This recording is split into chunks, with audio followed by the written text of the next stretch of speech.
I see so many of these that are not installed properly. So many people are doing metal spindles. A lot of people are doing rebar spindles into their wood deck systems now, which is a terrible, terrible idea. Rebar is steel and it will rust, and that rust will cause rot in your boards. But I see a lot of people that have these now, and they make one crucial mistake with metal spindles. These are actually aluminum, I believe, but it doesn't make a difference. They make a crucial mistake when they install these. They install them without these little spacers right here.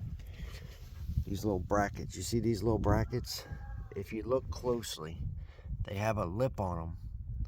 That lip is designed to close off the hole that's created and allow water to not get down in there. If water gets down in here, it rots this board. What some people do is they just drill a hole and they shove the spindle down in there, and water gets down into that board from that hole, and it causes this board to rot. It has to be done with these brackets that have that lip that locks out water. And don't stick rebar or anything in your deck. It has to be stainless steel or aluminum only.